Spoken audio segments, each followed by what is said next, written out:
बाबा साहब भीमराव अंबेडकर जब इस धरती पर जन्म लिया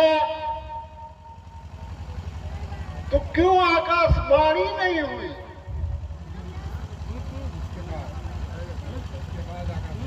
एंटीना वालों को क्यों पता नहीं चला कि यह लड़का बड़ा होकर के हमारे खटिया को खड़ा कर देगा? भाई बहनों, आज संविधान की देन है। पहले रानी के पेट से राजा पैदा होता था। सन 1947 के पहले रानी के पेट से राजा पैदा होता था। जब संविधान बना, बाबा साहब भीमराव अंबेडकर ने बनाया, तब से रानी के पेटवा राजा पैदा कई बंद हो गए और जनता के हाथ से जो है राजा चुना जाने लगा। नौकरानी भी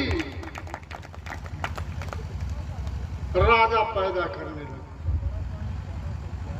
वाह बाबा साहब!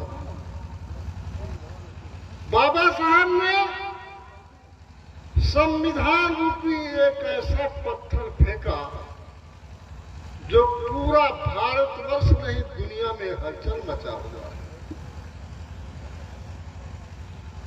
पालने के लिए बकरी भी बच्चे का पालन करती है, चिड़िया भी दाना चुन चुन करके लाती है, पशु भी बच्चे का पहचान करता है। लेकिन यदि हम वकील हैं, डॉक्टर हैं, इंजीनियर हैं, प्रोफेसर हैं, तो दायित्व बनता है कि अंधकार में भटके हुए लोगों को रास्ता दिखाएं। यदि हम अपने बच्चे तक ही सीमित रह जाएं, तो पशु और चिड़िया की संज्ञा दी जा सकती है। भाई बहनों, जब आपको प्यास लगती है तो पानी की आवश्यकता होती है, न कि भगवान की। भूख लगती है तो भोजन की आवश्यकता होती है, न कि राम की। बीमार पड़ते हैं तो दवा की आवश्यकता होती है,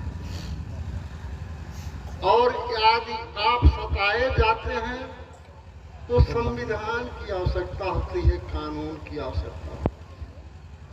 लेकिन आज यह समाज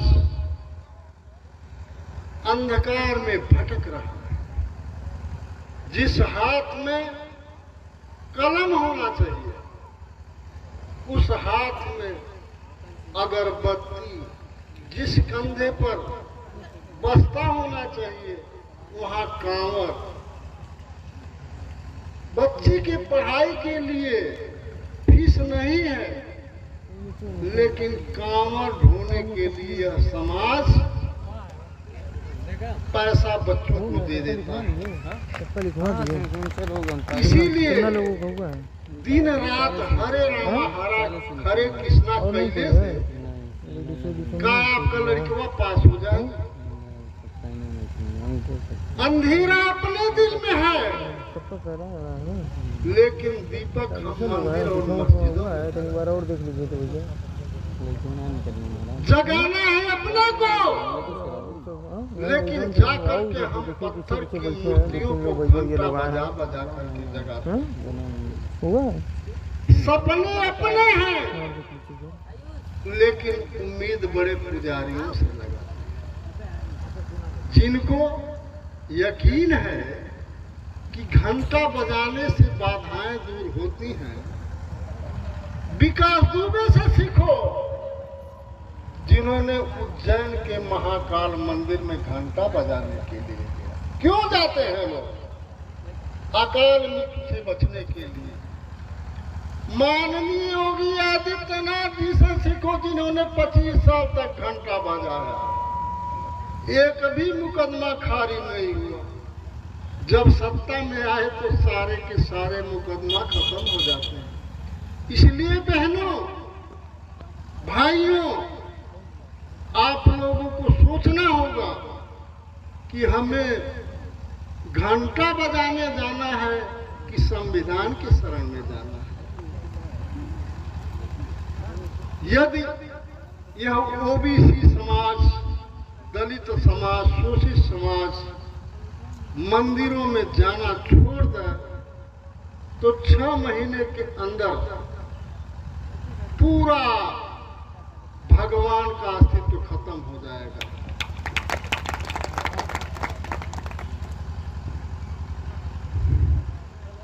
तो मैं आपको एक गीत के माध्यम से आज इतना जबरदस्त लगन बा कि सब लोग जोन बा तो पूरा नहीं कर पाई। 4-4, 5-5 जगह जाए बा। तो यही के कैसे खत्म कर जा। जब आदमी का बच्चा जन्म लेता है तो कौनो मुहूर्त नहीं देखला। आप मरलहू पर कौनो मुहूर्त ना, चाहे तवार रहे, चाहे सोमवार रहे, चाहे मंगलवार रहे, चाहे खरवास रहे, चाहे मरमास रहे, वो मरे खैया है। इसलिए यह आप लोगों को बताना चाहता हूं कि जिंदगी भर यह समाज, अंधभक्त समाज, बकलोल समाज मुहूर्त के चक्कर में पड़ा रहा और वही के बारे में कविता के माध्यम से देखी देखा छोड़ा लोगों ने एक नया रीति अपनावा। देखी देखा छोड़ा लोगों ने एक नया रीति अपनावा। आप परेशानी से दूर रहो तो दिनों में शादी कराओ। खुद परेशानी ले लेला तू, खुद परेशानी ले लेला तू, लगन में शादी करा के आ हरदम ठग जाला बनिया से, महंगाई से मार खा के। लगन से शादी लग जाई तो मिट जाई खरमास। लगन से शादी लग जाई तो मिट जाई खरमास। और लड़की लड़का खुश रही है तब बन जाई हर नंबर लिखवा। बात बात से बात बनेला, बात बात से बात बनेला, बतिये से सल्टावा। आप परेशानी से दूर रहो तो दिनों शादी करावा। अरे अपना नंबर थोड़ी देना है, पापा का नंबर। जैसन तोहरे बेमत हो, जैसन तोहरे बेमत हो खा वैसन करा सगाई। आ डूब जाई नैया में केहू न होई सा। ग्रुप में जोड़े माने आधी रात बारात चलल, आधी रात बारात चलल, जब बैंड धुन बाजे लागल, अरम के वाला का पांव फिर गप्पी के भइल पागल। मारी भइल जब घमासान, मारी भइल जब घमासान, मरवाना बुझल बत्ती, और 100 नंबर पर डायल हो गए आगे पुलिस के गश्ती। चाची चाचा काकी काका, चाची चाचा काकी काका, नानी नाना भैया भौजी के समझावा। आप परेशानी से दूर रह तो दिनों में शादी कराओ। बहुत सुंदर, बहुत सुंदर। बरहो मास बराबर होला, बरहो मास बराबर होला, ना होला खरमास। अशुभ कार्य में करा न देरी, सब है बकवास। गुड़ के स्वाद मिठास से होला, संधि से होला शादी। आ दिन से दिन जब मिल जाई तो ना होई बर्बाद। कहाँ वेद सुना हो काका, जागा है और जगावा। आप परेशानी से दूर रहो तो दिनों में शादी करावा। भैया लोगन, हमें बदलाव करने की जरूरत है। ये मनुवादी व्यवस्था, यह गरीब जनता के, दलित जनता के, शोषित जनता के बर्बाद कैले के तुरल बा। तो भ्रष्ट जीवन जीने की कोई शैली नहीं होती। भ्रष्ट जीवन जीने की कोई शैली नहीं होती। अशुद्ध जीवन जीने पर कभी मैली नहीं होती।